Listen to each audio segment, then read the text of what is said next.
Everyone keeps arguing about who the strongest character in Invincible actually is, and honestly, I think most people are getting it completely wrong because yeah, there are some obvious picks, but the real answer isn't as simple as who can punch the hardest. And before we just start throwing tons of names around, we have to define what the strongest actually means, because in Invincible, it's just not about strength or speed, it's more about durability and really how far someone is willing to go before starting to hold back. Because let's be real here, there are 100% characters in this show that might actually be able to win against Thragg, but most of those characters would end up losing because they wouldn't give up their morals to win in a fight against him. And to be honest, that matters way more than people give it credit for. And really quick, let's just get this out of the way, because when most people think about power or strength in Invincible, the first thought they have is Mark or Omni-Man. But for the sake of this video, we'll be going with Omni-Man, and for good reason, because we've literally seen him wipe out entire civilizations, destroy entire planets, and casually have feats that just should not have been as easy for him to do. And even like the first Guardians fight alone, because even right from the start we see how he by himself took out the entire team of the strongest and most powerful heroes on Earth. But there's one more thing, because Omni-Man still isn't the strongest. He's just the benchmark we're going to be going with for this video. And now that we have that benchmark, I want to talk about a character close in strength to Omni-Man, and that's Mark. Well, in season 4 he's close, and this is kind of where the conversation gets more interesting, because early on he was just a punching bag for everybody he fought, and he couldn't even beat himself out of a wet paper bag if he tried. But as the show goes on and we learn more, and he gets a power upgrade, so I feel like if anyone were to get close to defeating Thragg, even as the story continues into season 5, 6, 7,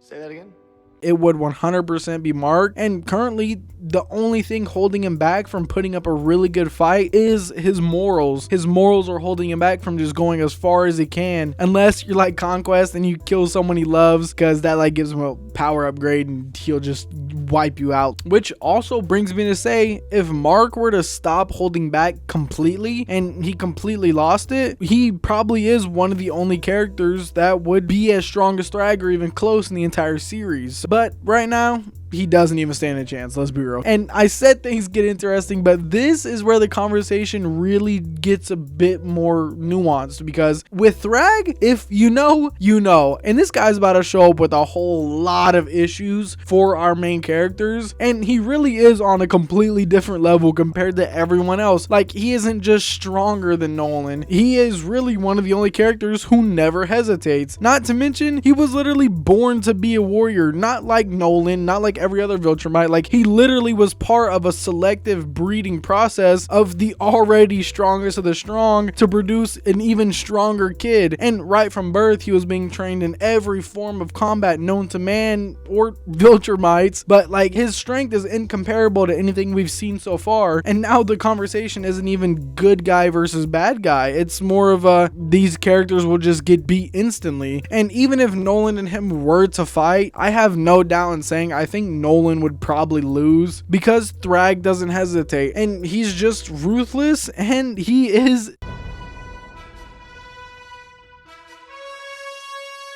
And yes, I'm sure some of these fights would go differently in different situations, but again, this video isn't about just strength, it's about mindset, tactics, battle IQ. All these things come into who would win against who, and Nolan would hesitate if he sees Mark or Oliver in danger, leading to him get taken out by Thragg. And Mark is always holding back and hasn't fully let go of his morals yet, so that would cause him to probably lose as well, unless like Conquest, Eve gets killed again and you're not stopping Mark if that happens. But someone like Thragg, there's no hesitation, there's no second guessing, there's no morality holding him back. He was literally born to do what he does, and that's what separates Thragg from everybody else. He's just a menace. And I gotta bring up my boy really quick, because people are sleeping on Alan, and at first he's not that strong at all, to be honest. Like, he's on similar strength levels to early Mark when they first meet, but after getting nearly killed for the first time, his strength is like 100x, and where now he's more on Omni-Man level of strength. So you start thinking, wait, could he actually beat Thragg in the right scenario? But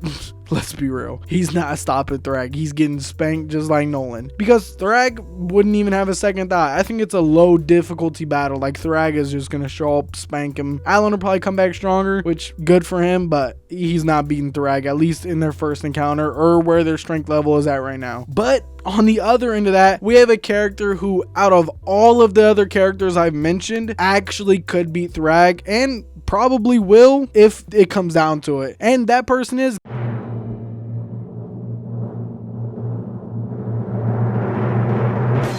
Battle Beast. And don't sleep on my boy. Like, he's taking on Viltrumites one-on-one in space where he can't fly, mind you, and he's still left with the W. Like, he literally breathes and lives for battle, and he's already on a similar strength level to Thragg. So imagine if he could literally fly. If Battle Beast could fly, I think bro might actually defeat Thragg, and I don't think anybody else, like any other Viltrumite or any other character, would even stand a chance against Battle Beast if he could fly. But since he can't fly, I think Thragg takes that W, proving that he is the strongest. But Battle Beast is the first fight where Thragg wouldn't just win, he would actually have to work for that win. And this is where the debate gets so interesting, because depending on the situation, the answer could very much change. Like, one different variable, are they on a planet with high gravity, are they in space, all these different things create a different scenario that any other character might get an edge against Thragg. But I think he still wins in most situations. Like, it's really hard to argue against Thragg being the strongest in this universe. And drop a comment below,